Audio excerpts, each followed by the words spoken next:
Buenos días a todas. Hoy la verdad es que he de decir que estoy encantada de estar aquí, aunque también está esa parte de nerviosismo. Y voy a decir por qué, porque es un caso pues, especialmente delicado y imagino que no estará exento pues, de respuestas emocionales, probablemente por la audiencia, ahora veréis por qué, y también pues, en mi caso. Así que, como veis, voy a presentar solo la punta del iceberg, ¿no? Porque esto tiene luego una complejidad mayor y, bueno, ha habido que sintetizarlo, pero sí que, bueno, tiene por título Tú eres el profesor, yo la alumna, extinción y castigo de habilidades asertivas en un caso de agresión sexual. No me voy a detener mucho aquí, entre otras cosas, porque tampoco hay mucho tiempo, pero sí destacar, y luego cuando estén los vídeos pues lo podréis parar y consultar. De hecho, también son datos que no cuesta mucho encontrar, ¿no? Pero que 1 de cada 5 mujeres y 1 de cada 13 hombres revelan haber sufrido algún tipo de abusos sexuales durante la infancia, ¿no? Subrayo revelan, y eso es la dificultad que después tenemos a la hora de conocer la incidencia, ¿no? A nivel nacional. ¿Por qué? Porque, para empezar, o bien no se interponen denuncias o bien estas son desestimadas por falta de pruebas, porque generalmente suelen ocurrir, o la revelación de los abusos, durante la edad adulta, ¿vale? Entonces, bueno, si también os fijáis, pues por cada 10 casos abiertos en los tribunales, 7 no llegan a juicio, etcétera. Vamos a ver, pues eso, con el caso concreto, cuáles son estas implicaciones. Tampoco voy a leer esto, es extenso, ya sabemos lo difícil que es definir algo, ¿no? Pero sí que he puesto en negrita lo que para esta chica, para la víctima, ha sido muy importante en su proceso terapéutico, ¿no? Resaltar y entender qué es lo que le había pasado y cómo, bueno, pues seguir con su vida habiendo experimentado algo semejante. Pues bien, nos vamos a las variables disposicionales del caso, un poco revueltas, pero sí sacando, ¿no? las más relevantes, como decía, que en este caso es de la persona, ¿vale? Os voy a presentar, vamos a llamarla Laura, por desgracia.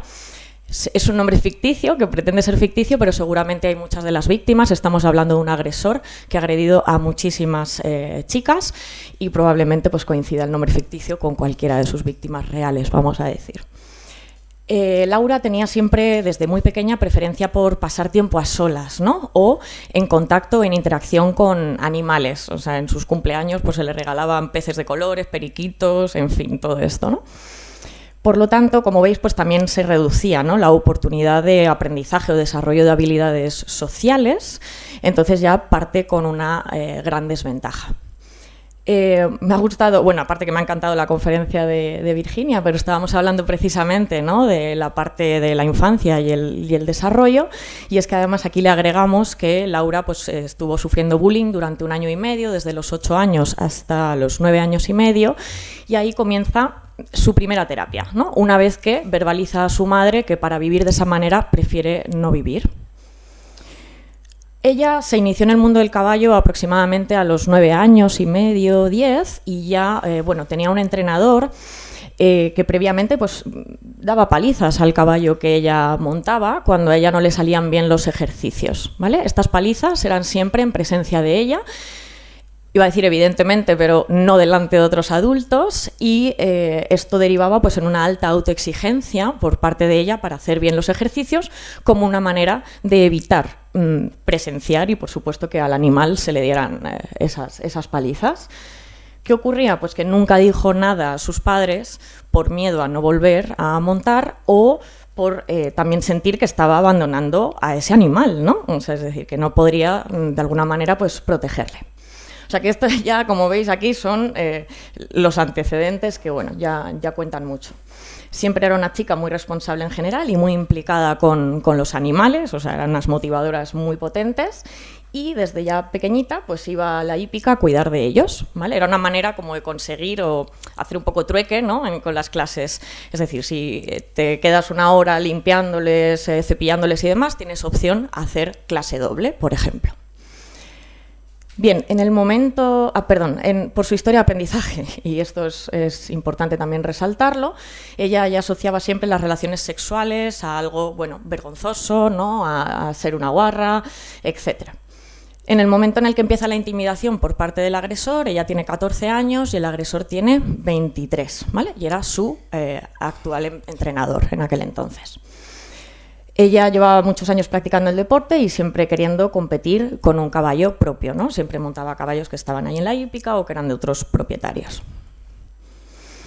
En cuanto a disposicionales del entorno, no voy a desarrollarlo porque es que me enfado, la idea del amor romántico, que además también el agresor aprovechó, ¿no? Y luego, bueno, pues hubieron otros adultos consentidores, os voy a llamar así, porque también, ¿no?, muy ligados a esta idea del amor romántico.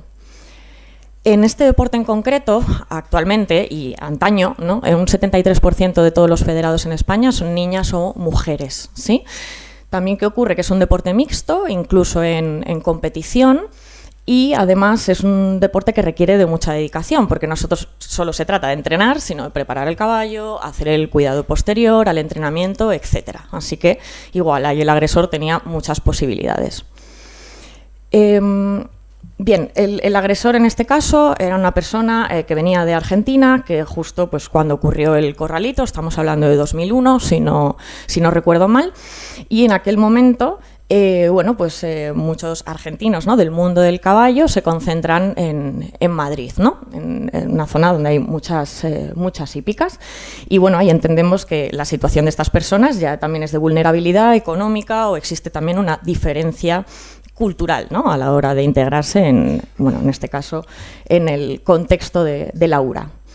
En aquella época los adolescentes ya disponían de un teléfono móvil, Laura tenía el suyo, no había todavía teléfonos móviles con internet, pero sí que se usaba Messenger en el ordenador como un modo, ¿no?, para contactar con amigos en el día a día, fuera del horario escolar. Por último, y no menos importante, el agresor fue la primera persona que logró convencer a la familia para que Laura tuviera su propio caballo, ¿no?, y lo pudieran mantener. Además, se estableció una especie de acuerdo de trabajo, o sea, ella tenía 14 años, pero sí como un acuerdo de, bueno, pues si trabajas en ciertos aspectos, pues supone una reducción del gasto mensual del mantenimiento del caballo. No era que su familia no se lo pudiera permitir, pero sí querían instaurar estos valores, ¿no?, pues de esfuerzo, que sepas lo que valen las cosas, porque realmente tampoco es un deporte precisamente barato. Pues bien, vamos a las secuencias funcionales. Voy haciendo como todo este moldeamiento, ¿no?, del acercamiento, mantenimiento de los abusos y sobre todo pues los intentos, ¿no?, de poner en marcha estrategias para evitar que se den los abusos. Igual podréis leer más adelante las disposicionales, pero de esta diapositiva me gustaría resaltar sobre todo que gran parte de la percepción de competencia de Laura era lo que estaba ligado al mundo del caballo, es decir, era habilidosa, eso le permitía socializar con otras personas, ¿no?, con un interés común muy fuerte. Y por otro lado que, bueno, por la situación que he dicho de migración del agresor, las familias de la hípica, bueno, se mostraban bastante empáticas, ¿no? Al final no dejaba de ser un chaval de 23 años que se va a buscar la vida.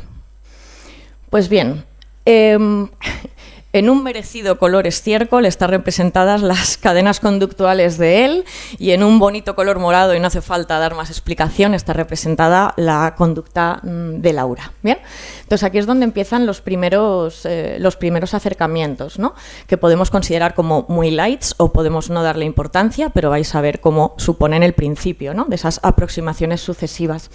Entonces, ya fuera en presencia de determinados amigos de él, también argentinos, que habían venido en esas condiciones a España, o bien estando a solas con ella, lo que hacía era acercarse siempre para darle 2 besos, tanto antes como después de los entrenamientos, ¿vale? Hipotetizando, pues, lógicamente, que quería que ella accediera a ese contacto. Como os he dicho, es una persona que prefería estar a solas, pues imaginaos, ¿no?, esta cercanía o estas muestras, ¿no? Entonces ya era una situación que estaba condicionada de manera pues negativa, ¿no? Así que esto discriminaba que ella, bueno, pues verbalizase cosas como te he visto hace nada, ¿no?, como no tiene sentido, damos 2 besos y probablemente no nos vemos en un tiempo, o se quitaba, ¿no? Sin embargo, esto, lejos de aliviar la incomodidad o la insistencia, lo que ocurría era que él verbalizaba que, bueno, que siempre lo hacían todos los días, ¿no?, y que lo contrario o no acceder a ello supone una falta de respeto. Así que, otra vez, busca acceder a ese contacto y fijaos, aquí es donde toca una clave que es importante. Antes no ha sido suficiente, ¿no?, pero añade algo más y es básicamente el hecho de no ser percibida como maleducada lo que hace que finalmente ella entre en esta dinámica de dar 2 besos tanto antes como después de los entrenamientos. Así que ahí veis cómo se han ido reforzando positivamente las respuestas de acercamiento. Bien, ¿qué ocurre fuera de los momentos que no son entrenamientos? Pues Internet, ya sabemos, pues muy bien para muchas cosas, muy mal para otras. Y en este caso era una manera de mantener el contacto, ¿no? Entonces Laura se conectaba cuando tenía tiempo libre tras los estudios, un máximo como de 20 minutos, porque era la época en la que conectarte a Internet suponía cortar la línea fija de teléfono, y esto podría haber supuesto una disposicional buena, ¿no? Protectora para evitar esos contactos. Sin embargo, bueno, pues el agresor aprovechaba cualquier momento. Entonces, si él veía que ella estaba conectada, pues le escribía hablando de temas de trabajo. También imaginaos qué gratificante, ¿no? Para una persona adolescente que se siente útil, que es buena haciendo lo que hace, hablarle de trabajo, ¿no? O le hablaba sobre su caballo. Aquí ya tenía un caballo en propiedad. Así que ella lo que hacía era responder porque, por un lado, o bien sabía cómo se encontraba su caballo, ¿vale? O bien porque conocía el planning de concursos, de competiciones que tanto le gustaban. Y a la vez, en goteo, pero de manera también persistente, él iba verbalizando o escribiendo más bien que era muy afortunado por trabajar con ella y que ella iba a llegar muy lejos en competición. Bien, esta diapositiva es súper importante, ¿no? Hay un intento de poner límites por parte de la familia. Y digo intento por algo, ¿no? Entonces, ya haciendo spoiler. Ellos están representados, los padres de Laura, en un color verde turquesa, ¿no? Y es que empiezan a tener respuestas condicionadas de malestar y sospecha, ¿no? Porque cada vez ven que Laura les pide que le lleven antes a la hípica y la recojan cada vez más tarde. Así que el padre habla con el agresor y, entre otras cosas, lo que le transmite a Laura es que le ha dicho que le explicó claramente que él era el profesor y ella era la alumna, ¿no? Como un modo de interrumpir aquello que está generando este malestar. ¿Qué ocurrió? Pues que esto hizo que el agresor, en cuanto tuvo oportunidad, se dirige a Laura y lo que le dice, y algo que destaca Laura también son las carcajadas: ¿acaso tú te piensas que yo me fijaría en ti? ¿No? Como un modo de, bueno, pues de reducir la sospecha. Así que ella lo que hizo, bueno, pues básicamente dejar de cuestionar el comportamiento del agresor y mantener la interacción o el día a día con normalidad, ¿vale? Entonces, bueno, tras la charla con el padre cesan durante una semana los mensajes e intentos de acercamiento, pero luego vuelven a presentarse. Nuevos acercamientos. Bueno, pues lo que ocurría era, aquí destaco de las disposicionales, que el agresor desde el principio, también como una manera de yo no tengo familiares aquí, voy a hacer planes, vamos a ir al cine, y entonces al principio iban incluso los padres de las alumnas al cine, ¿no? Cuando van sintiéndose más confiados, es el agresor quien lleva el coche, ¿no? Incluso eso, no hay más adultos que el propio agresor. Y de hecho, bueno, pues una de sus morfologías era ver muy bien la ruta de vuelta a casa, porque solía elegir o dejar última a la que era su víctima, ¿no? Y en este caso, pues empezó con Laura. Así que cuando Laura estaba solas con él en el coche, sentía tensión e incomodidad, y él aquí ya empieza a tener acercamientos, miraos, fijaos, de noche y con el coche en marcha, ¿vale? No hay mucha posibilidad ahí de escape. Así que él lo que hacía era cogerle la mano, tocar el muslo, etcétera. Sin embargo, ella, pues aquí sí, físicamente retiraba la mano y de nuevo empieza la insistencia, en este caso diciendo, ¿pero qué haces? Eso es para que aprendas a conducir, ¿no? Le cogía la mano y lo ponía en el cambio de marchas, una vez más como una forma de disimular y de volver a acceder al contacto físico. Cuando ella ya estaba más cerca de su casa, ¿no? Digamos como que se envalentona un poco más y le dice, esto no está bien, tú eres el profesor, yo soy la alumna, ¿no? Fijaos qué modelado tan bueno por parte del padre, pero por desgracia esto se sometió a extinción, no cesa el contacto, y además se añaden unas verbalizaciones con función de castigo positivo del tipo, ya estás otra vez con la película de Spielberg, eso sí que no está bien, con todo lo que yo hago por ti. Y bien, ya para, vamos a decir, como eufemismo del año, con acercamientos más arriesgados, ¿no? Pero resulta que ya empieza él a buscar mucho más tiempo a solas con ella, así que ella busca un contacto físico sexual.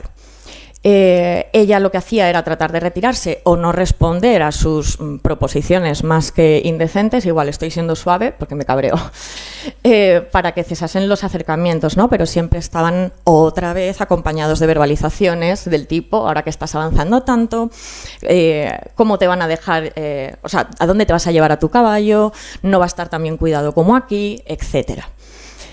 Así que finalmente, pues por desgracia, está esta parte de ceder, dejarse, y se alivia el miedo tan generalizado a tantas situaciones. Ojo, que no es solo el tema del caballo, pero aquí ya vemos que no está nada fácil.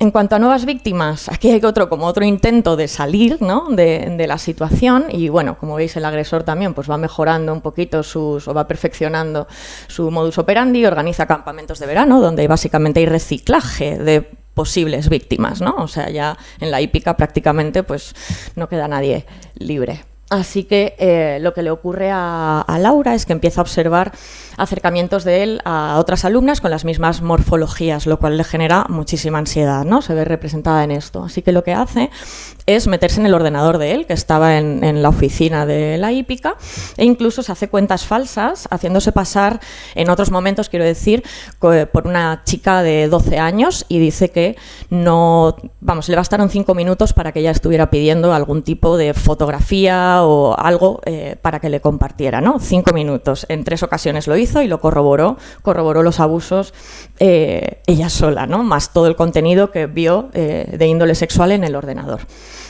Así que incluso le llegó a mostrar las pruebas y a decirle que qué era eso y, de nuevo, otro intento de terminar con los abusos, se vuelve a someter a extinción y entonces ya empieza aquí el famoso gaslighting, ya mucho más evidente, estás loca, ese contenido que está en el ordenador es por un virus, el resto de alumnas dicen cosas, te tienen envidia, cosas por el estilo, ¿no? No te van a creer porque no hay nada.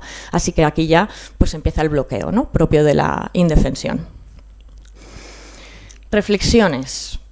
Me encantaría extenderme muchísimo más, pero quiero también, como decía ayer la compañera Raquel, cuando decía que no solo como terapeutas, sino como personas que estamos en interacción con otras personas, ya habéis visto las estadísticas.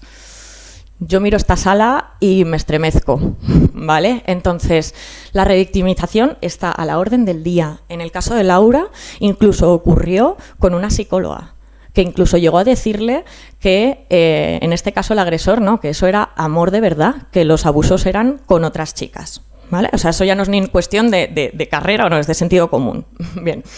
También había adultos que consentían por ella o que incluso le sermoneaban con cosas de cómo permites esto, puedes quedarte embarazada, puedes tener una infección de transmisión sexual. Bien, luego ya lo sabemos también, nada nuevo bajo el sol, por desgracia, pero la variable género influye.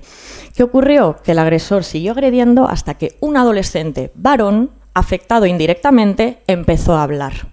Previamente muchas chicas insinuaron lo que ocurría y jamás se les dio ningún tipo de crédito. De hecho, acabaron desapareciendo del contexto de la hípica, ¿no? Bien, y también cuando decía ayer Sara Belén lo de las etiquetas, es verdad, son relevantes y tenemos que atender a esa función. No siempre reconocerse como víctima nos va a llevar a clases operantes de evitación y escape. Aquí hay una cantidad de culpa, de vergüenza, de darle un sitio, ¿no?, a esa narrativa, de ponerle nombre a lo que me ha ocurrido, que no necesariamente va a hacer que una se meta en la cama y no tenga una vida o intente tener una vida funcional, ¿no? Así que, por favor, tengamos muchísimo cuidado con eso, que yo creo que como terapeutas a veces nos da como muchísimo miedo, ¿no? Como que se va a estancar aquí, se va a sobreidentificar con la etiqueta. Vamos viendo, vamos viendo.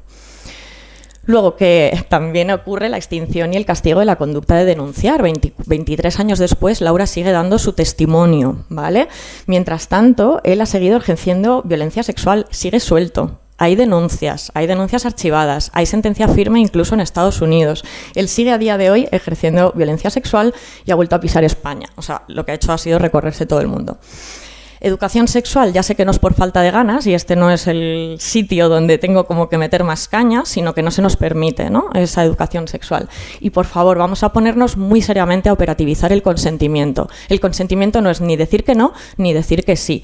Es que nadie piensa en las señales no verbales. A ver si le vamos a dar tanta importancia a las habilidades sociales, la parte no verbal, y aquí de repente nos olvidamos del todo, ¿no? ¿Qué pasa con los niños? ¿Qué pasa con alguien en situación de indefensión? ¿Qué pasa con alguien con una discapacidad intelectual?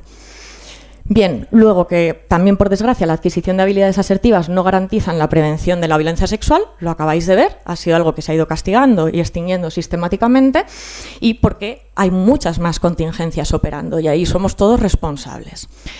Y bueno, pues para acabar, decir que la vergüenza es una variable que mantiene el silencio y que como consecuencia del silencio pues surge una soledad enorme. No quiero cerrar sin decir algo de parte de Laura, que quiere agradecer este espacio, es una mini salida del armario, y también quiero dar un abrazo enorme pues a sus compañeras del grupo de apoyo, que se hacen llamar las melonas, porque tienen la habilidad para abrir melones 2 minutos antes de acabar las sesiones grupales, pero que abordan muy bien en las siguientes. Y por último, que Laura ha actualizado y ha dicho que ahora mismo su operación motivadora es que la vergüenza debe cambiar de bando. Gracias.